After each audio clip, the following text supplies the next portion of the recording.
Fresh Morning. Da Fresh Morning.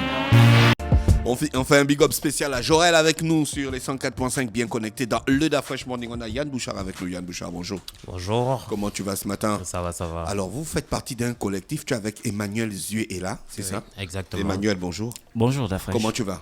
Ça va aller, mon frère. Tu as une coupe comme un Indien. Tu es un Indien, tu as les parents indiens?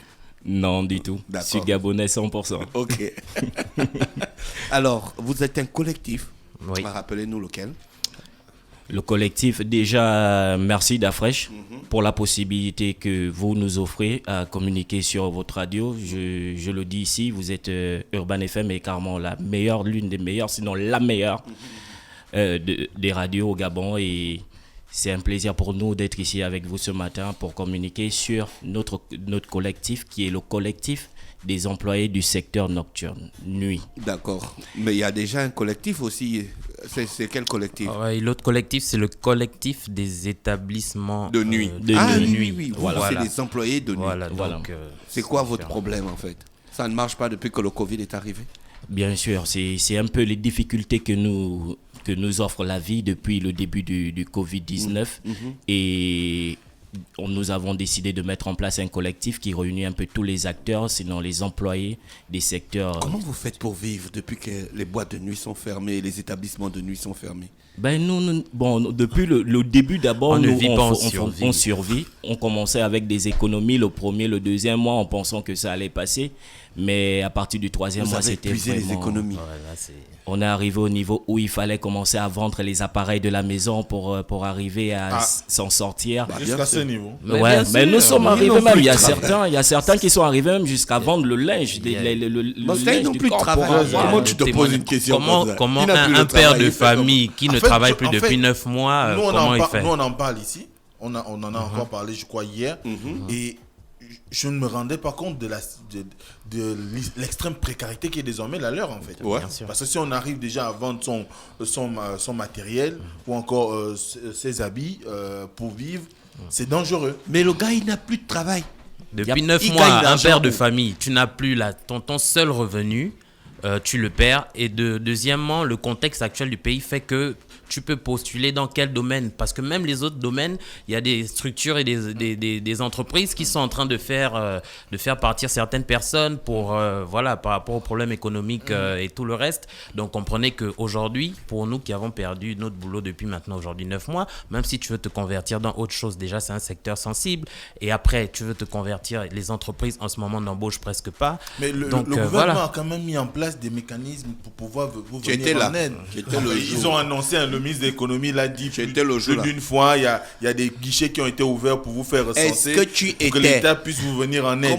Quand est-ce que vous avez fait ce genre de démarche? Non, il faut comprendre une chose. Lui, ils ont mis en place un guichet. Mais le guichet, lui, il demandait un certain nombre de documents. Mais nous n'allons pas mentir, nous connaissons tous le pays, nous connaissons les réalités sur le terrain, de notre côté, dans notre secteur. Exactement. Que beaucoup de structures fonctionnent dans l'informel.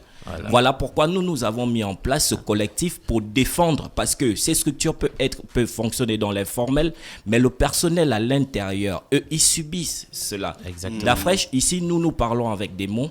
Nous avons d'abord, au début de la création de ce collectif, nous avons fait dressé un bilan de ces 9 derniers mois. Et après ce bilan, nous sommes allés vers le recensement. Et ici, nous tenons déjà à remercier le ministre du Commerce qui nous a reçus et qui nous a aidés dans cette démarche-là à nous proposer de faire d'abord un recensement. Lors de ce recensement, nous avons constaté que nous avons des collègues qui sont vraiment dans la précarité, qui ne dit pas son nom. On parle de combien d'établissements à peu près?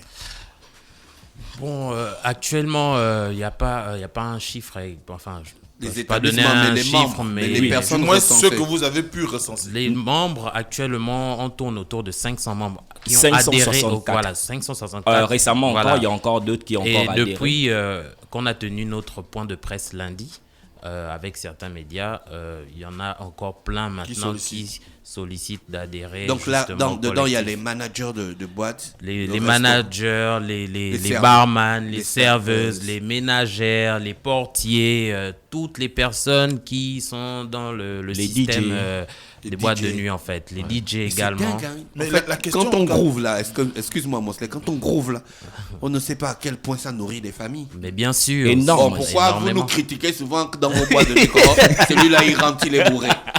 S'il n'a pas bu, tu vas gagner l'argent comment? Non. Là, on pleure nos clients, Celui-là, il aime venir ici. Il est tous les jours. Toujours en train de boire. Tous les jours. Non, il faut comprendre. Ça nous manque. Il faut comprendre une chose d'Afresh. Il faut dans chaque sauce, respecter les clients. Non. Dans chaque sauce, les gens. il faut ajouter un peu de piment dans chaque sauce. Et là, c'est un peu d'humour ajouté dans l'ambiance, mais ça ne veut pas dire que nous ne sommes pas contents que vous arrivez chez nous. C'est juste pour exprimer notre façon à nous d'exprimer la joie de vous recevoir dans nos structures. La preuve, c'est que vous avez toujours été reçus, sauf si quelqu'un a un témoignage de dire écoute, un membre de personnel de telle boîte m'a manqué de respect parce que je viens régulièrement dans son établissement. Je pense pas, j'ai pas entendu de témoignage pareil. Mais il se trouve quand même de l'opinion. L'opinion pense souvent. Du moins pour l'opinion, votre réaction est quand même tardive quand on sait que sous d'autres cieux, les gens qui sont dans la même condition que vous, étant donné que ça a été des décisions pratiquement planétaires, se sont constitués en groupe de pression plus rapidement. Pourquoi avoir attendu 8-9 mois pour pouvoir vous exprimer alors qu'il y avait urgence, il y avait la fragilité qui gagnait vos foyers? Ils avaient encore la monnaie.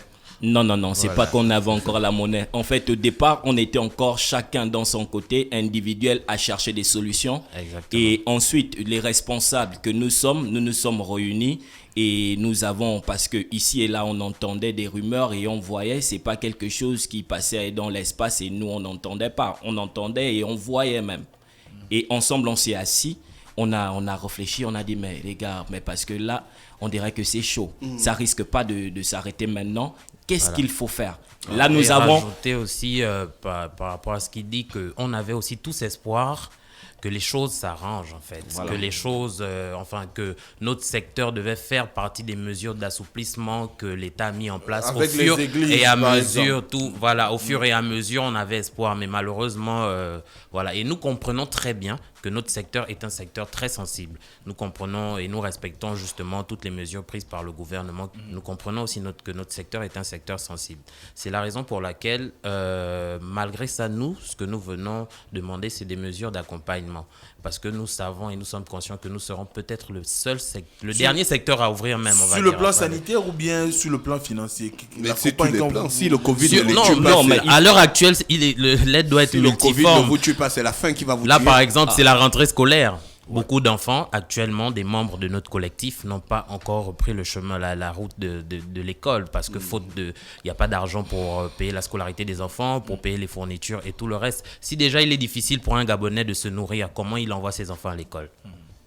Voilà un peu la réalité dans laquelle, et moi je vais vous prendre un témoignage très touchant d'un jeune d'une boîte de la place très connue, que Dafresh connaît même, qui aujourd'hui se retrouve chez lui avec sa chaussure, son jean et son t-shirt parce qu'il sort de ses démarches pour se chercher la journée et derrière lui son bailleur change la serrure de sa maison, clôture tout avec tous ses effets à l'intérieur, c'est-à-dire ses appareils, ses vêtements, toute sa vie à l'intérieur de sa maison, même certaines pièces dont il a besoin pour effectuer certaines démarches.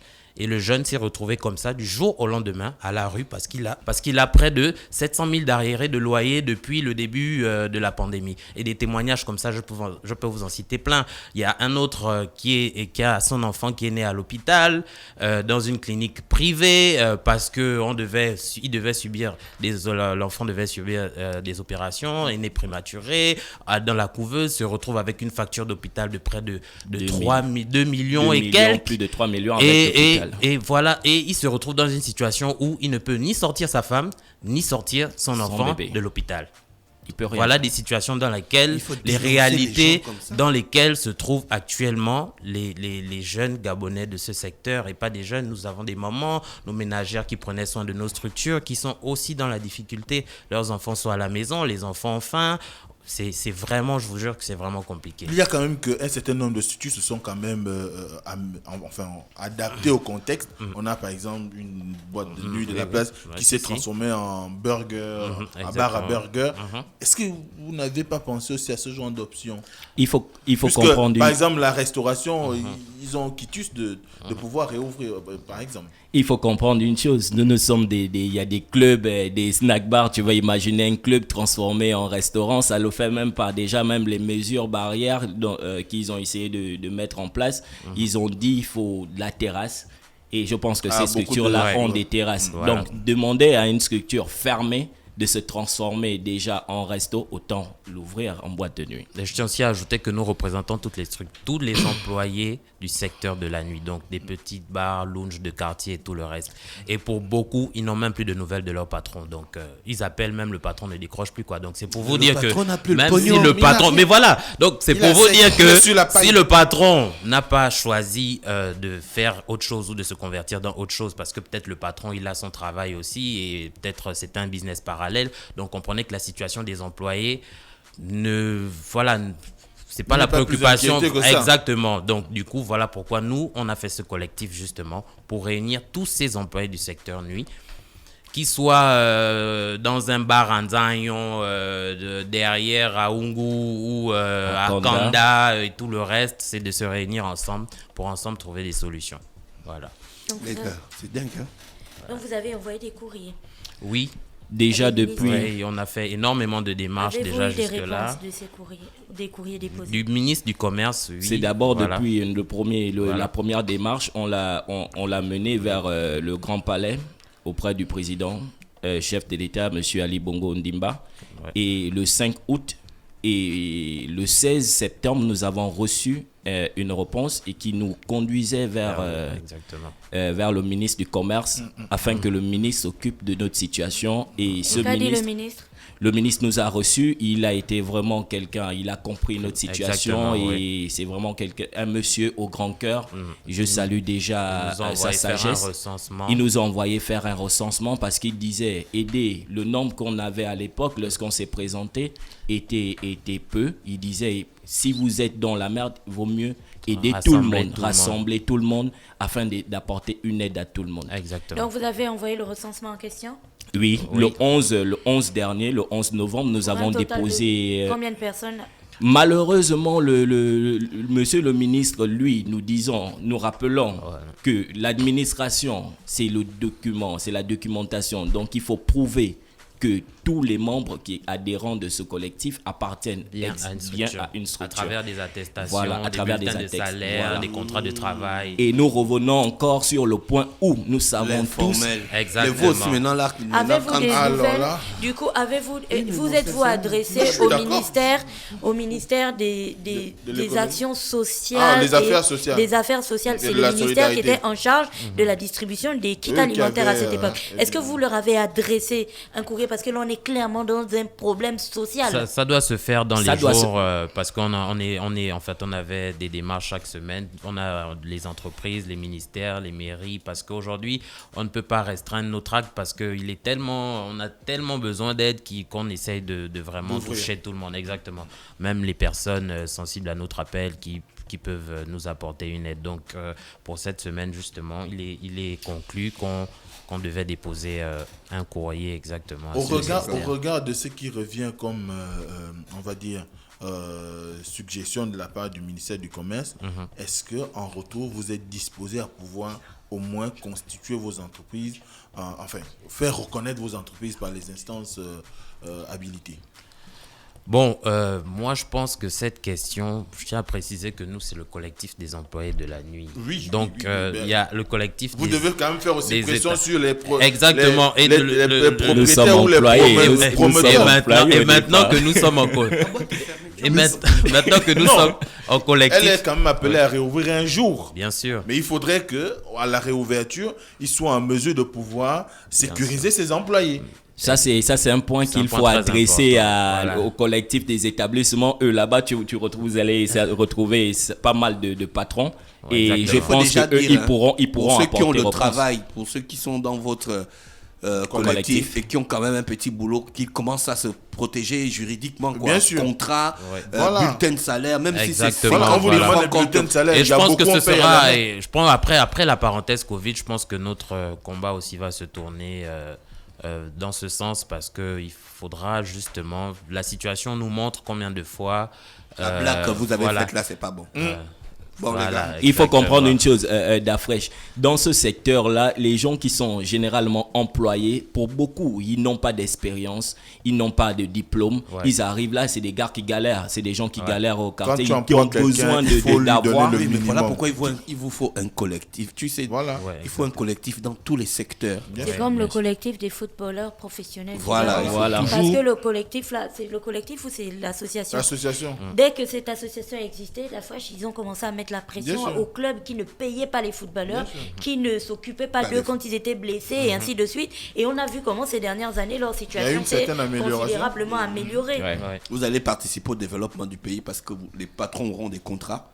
Vous aurez de quoi relever des problèmes sur le plan juridique. Même en termes de retraite, quand tu as la CNSS. Et puis aussi, vous allez aussi faire en sorte que les droits de vos adhérents soient protégés et bien sûr aussi l'aspect formation. Bien sûr. Et nous, merci beaucoup, on va toujours enjoy.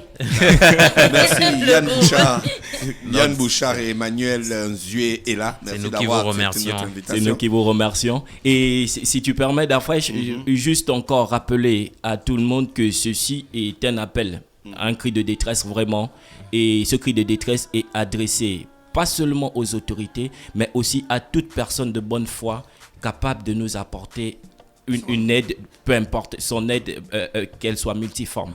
Parce que je pense que tous ceux qui nous écoutent ce matin, pour beaucoup, ils ont une fois mis un pied dans ces structures, ils ont été bien reçus, bien accueillis, bien traités et au finish, ils sont sortis de la satisfaisant. Et je pense qu'ils peuvent lancer aussi un appel à ces personnes-là qui n'ont peut-être pas encore adhéré le mouvement, qui sont seuls dans leur coin, qui cherchent des solutions à leurs problèmes, qui sont du secteur, de nous contacter afin de 077 48 83 98. Exactement. Et 066 57 47 42. Merci les gars d'avoir accepté notre invitation. On se retrouve avec Mosted dans quelques minutes. Merci. Stop Fresh Morning.